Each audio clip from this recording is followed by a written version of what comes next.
Welcome back everyone to another episode of Minecraft Better Than Adventure. No fancy intro today because I am getting right into it. Nothing looks different so far to you guys, right? Well, guess what? Notice that there's a mod section here. I've installed Fabric, which is Better Than Adventure's version of Fabric, and along with that, I've installed some other mods that allows me to have shaders. Right now you can see them on default, and now we have all these other shaders here. This one is supposed to be very cinematic based Minecraft, but like with a cinematic thing on it. This one's just enhanced to bloom. This one is the first shader I'm going to show off. This is Chocopic, and oh my god, is it bright. It is blindingly bright. It's got that very pinkish look to it while being very bright, so I'm not exactly sure how much I like this, but I mean, it's definitely a shader. Oh my goodness, it's like God is coming down upon us here. Look at the shader. Look how bright this is. That's crazy. I'm gonna change that to Rudo Plays. This one is very orange and almost like cartoonish in nature. Almost looks like something out of Telltale. And this is Seuss. Everyone knows Seuss. Seuss is a classic shader. This is the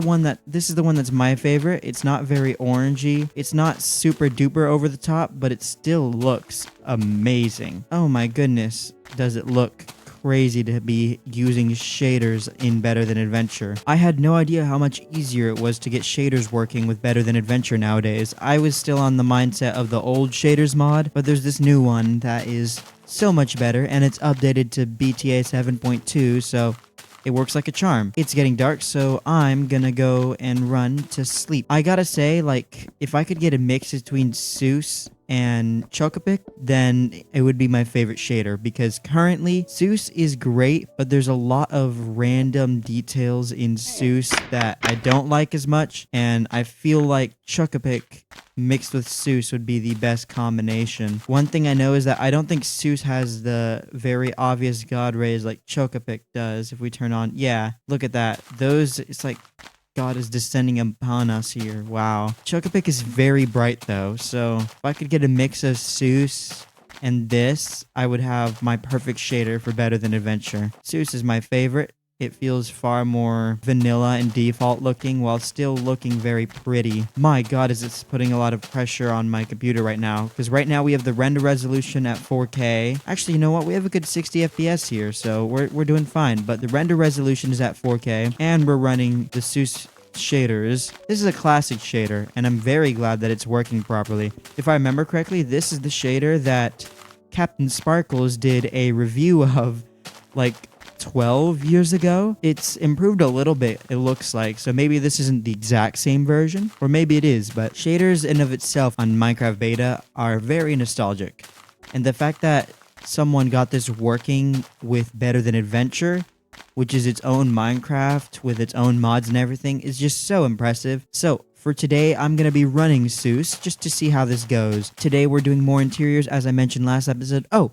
and by the way, it was today that I learned that if you combine two different colored chests, the large chest is just the two colors put together. That's so trippy. I didn't know it acted like that. I didn't think you could combine two different colored chests in Better Than Adventure, but I guess you can. And you know what? This could actually make some really cool designs by combining the two like this. I've stuffed a ton of stuff in here for me to use. Oh, and by the way, I apologize for this video being late. I just don't like to record if I don't have the motivation to, so I just wanted to wait until I felt like recording, and that happened to be today. The first interior I want to give a try is none other than the bathhouse here. I asked you guys for some tips last episode, but no one really gave me any, so I'm gonna have to try to wing this. There's 2 stories to this spot, so maybe downstairs is where the clerics are and upstairs is where the baths are. For the bathtub, I'm kind of wondering if I should use the polished basalt. There's no water logging in this, so it's gonna be a little weird if we do this the way I want to do it. The inside of this building isn't gonna be very Western themed. I'm gonna actually just grab a bunch of this stuff here, because what I want to do is just make as I go. First off, we need to have the check-in center, so I figured the check-in could be here. Yeah, this works as the check-in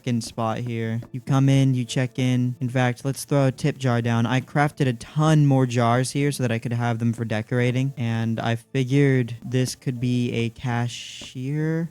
That should work better. This is the cashier. I'll just make the cobbled basalt chair like this. This is where you'll check in. Up here, I want to try to build the bathtub. Figuring out how this tub is gonna work is gonna be the most frustrating thing. There's no corner stairs either, so the usual tub design that I want to go for probably wouldn't work. Okay, so what I thought was, what if we make it curved? So if you enter and come up here, what if we start it here like this? What if this whole part is the bathtub? If this whole part is the tub, it could work. It's supposed to be like a commune tub, you know? So maybe we separate it here. There's no water in the tubs, but that's sort of the idea I wanted to go for. Oh, by the way, notice that there is motion blur on the Seuss shader. Figured maybe I would use some of the glowstone I have here to try to do the interior of this build. All right, well, there is no like exact center, I think. So I'll just place the light here. That should be a good light. That's not that bad. If you imagine that both of these tubs are full, one here and then one here, and you can like get into the smaller tub. Maybe this is the hotter one. This is the colder one since it has more room here. There's not many details I wanted to add to this build, so I feel like that is good enough.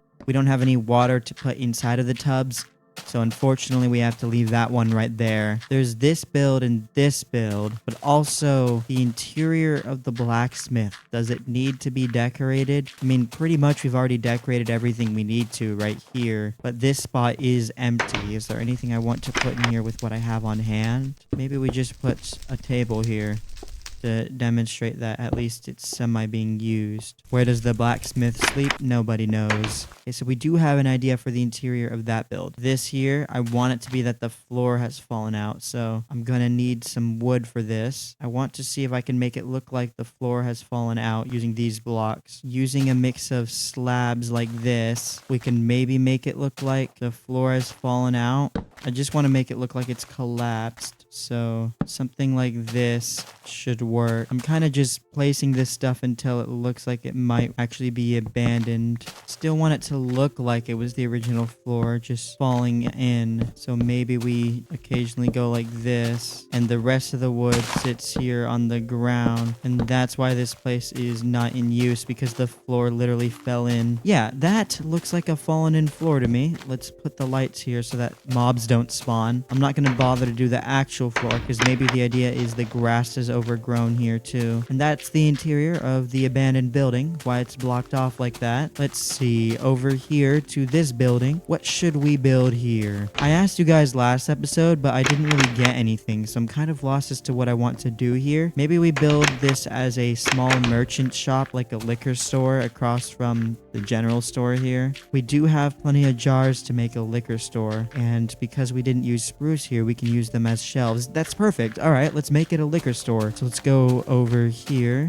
and let's grab the spruce that I have, and I'm gonna also grab this, just kind of seeing what we can come up with here. Grab some of these and this. All right, so first I want to craft some slabs here. You know what? I'm actually gonna bring this with me. First off, the roof feels really low. How can we fix that? Well, simply put, all we need to do is remove the current roof. So we'll make this upstairs area here a short attic that isn't very accessible. As I build this little attic here, does your house have an attic? Let me know in the comments down below. My house sort of does. We have kind of an attic. You know, I live in California, so we don't really have basements or really attics in our area. We have like a small attic sort of area, but we never go up there, so it's basically abandoned, and I would never touch it. That's how scary that spot is. All right, so first off, we need to make the register, so I'm gonna follow the same thing I did before, where since this is the entrance, the register will be over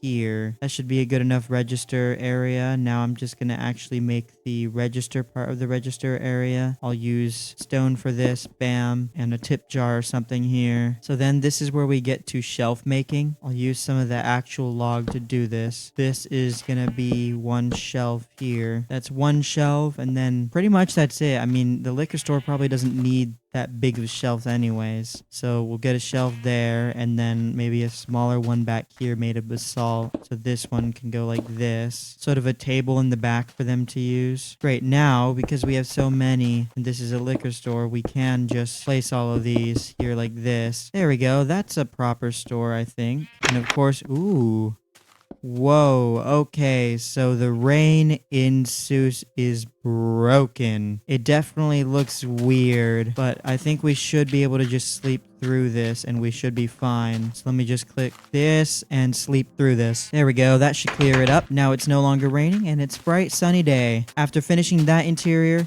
and that interior, and adding a little bit to there, the only thing we have left to do now is build a church down here to end off the build. And maybe, just maybe if I want to, if I can't think of anything else, I'll build a statue like near here in the center, and then some paths connecting to here, and to there, and over there. But besides that, and maybe a couple of trees as well, but we're pretty much wrapped up. Now we've finished all of the interiors of every build here. So with that being said, let's head straight to the sign garden. First up is Snail Bandnik Enjoyer. Then we have Danielle29, the Desolator, Endless Pain, Denisillin, Quadrilige, Derp Animations, and finally, Purple Weirdo. An absolutely massive thank you to these 8 people for watching until the end of last episode. I know the arrangement of the signs is really weird. You got 4 here, and you got 3 there, and 1 there. But I just used what's left of the signs. So now we go on to the next layer. That's right, I already dug it out. We just need to get some of the leaves to do some basic decorating. But I do have the next sign garden layer ready for all of you guys to start commenting. So if you made it this far into the video, comment shade, because we have shaders now. And let me know which shader is your favorite, if you have any more for Better Than Adventure that I should download and try out, and some tips on what I should do next after finishing the western area. Thank you all so much for watching. I'm sorry that this video is so late. Don't forget to leave a comment, and I will see you all in the next one. Bye-bye. Hope I didn't forget anything.